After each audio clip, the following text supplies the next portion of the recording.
কেন সরকারগুলো একের পর এক জনগণের আশা আকাঙ্ক্ষার প্রতিফলন ঘটাতে ব্যর্থ হয়। একজন ক্ষুদ্র রাজনৈতিক কর্মী হিসাবে আমার মনে হয় যে আমাদের সব রাজনৈতিক দলের মধ্যে দুর্নীতি শিকড় গড়ে বসেছে। ক্ষমতায় গেলে দুর্নীতি দমন করার জন্য আমরা যথেষ্ট পদক্ষেপ আমরা নিতে পারি না। এই ব্যাপারে ওনারা মূল্যবান সাজেশন দিয়েছেন। আমারও একটা সাজেশন হলো, এই যে প্রতিবেশী রাষ্ট্রে ভারতে একটা নিয়ম আছে, আইন আছে, সেখানে যদি দুর্নীতি করে দুর্নীতির বিরুদ্ধে তাদের খুব কঠোর ব্যবস্থা আছে।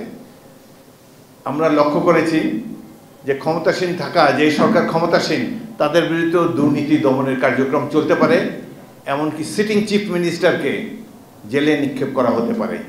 তার একটা উদাহরণ বিহারের মুখ্যমন্ত্রী লালু যাদব, আর সাম্প্রতিক উদাহরণ হলো অরবিন্দ কেজরিওয়াল দিল্লির মুখ্যমন্ত্রী। তারা মুখ্যমন্ত্রী থাকা অবস্থায় দুর্নীতি যায় তাদেরকে জেলে দেওয়া হয়েছে।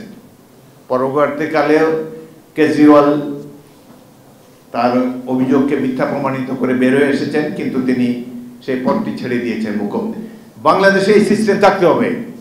প্রধানমন্ত্রী হোক, রাষ্ট্রপতি হোক, যেই হোক, যদি দুর্নীতি করে ক্ষমতাসীন অবস্থায় দুর্নীতি দমন কমিশন এত পাওয়ারফুল থাকতে হবে যে তারা তদন্ত করে যদি দোষী পায় তাদেরকে তাদের এই 5 বছর যাওয়ার আগে যাতে জেলে ঢুকাতে পারে।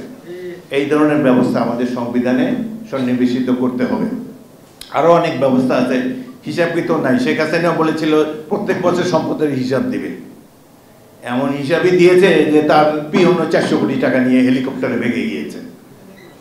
মন্ত্রী, সাবেক মন্ত্রী একজনের তো 360টা বাড়ি। কিভাবে এত লুণ্ঠন তারা করলো? আমরা কোথায় ছিলাম? এই দেশের 17 কোটি মানুষ কি করেছে? 360টা শুধু লন্ডনে, তারপর দুবাই, আমেরিকা, সব জায়গায় আছে। ইয়েতে আল জাজিরাতে দেখলাম খুব প্রাউডলি বলে পেন্ট হাউস আছে, এটা আছে, ওইটা আছে।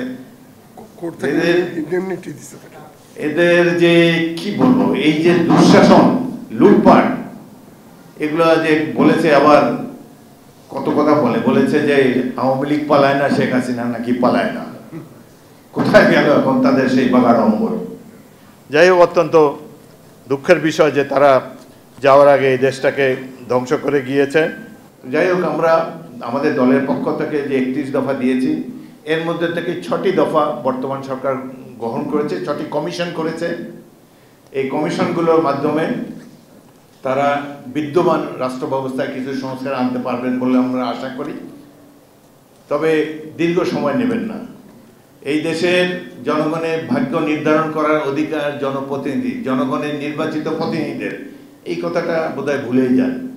একবার নরম গদিওয়ালা সোফায় বসলে গাড়িতে পতাকা উঠলে আর এটা ছাড়তে ইচ্ছা করে না। এটা স্বাভাবিক কথা বাংলাদেশের সাধারণ মানুষের।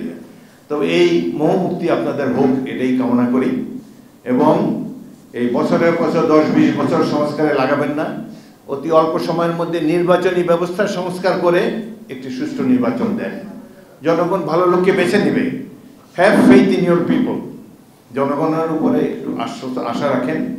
অনেক সুষ্ঠু নির্বাচন হয়েছে এই দেশে, যতগুলো তত্ত্বাবধায়ক সরকারের অধীনে হয়েছে প্রত্যেকটাই সুষ্ঠু নির্বাচন হয়েছে, আর যতগুলা ক্ষমতাসীন সরকারের অধীনে হয়েছে প্রত্যেকটাই রিগড ইলেকশন হয়েছে।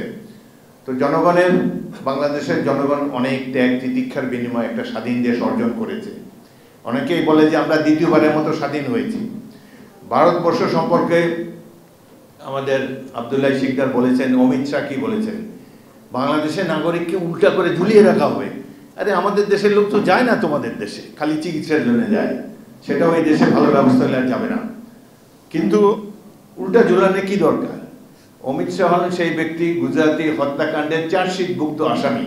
তাদের তো জেলে থাকা উচিত ছিল, যেহেতু সেখানে বিচার ব্যবস্থা নাই। সংখ্যালঘু মুসলমানদের উপর অত্যাচার নির্যাতন চলে, সেই কারণে তারা বিচার ব্যবস্থার বাইরে রয়েছেন। এখন বাংলাদেশের নাগরিককে ঝুলানের চিন্তা করছেন।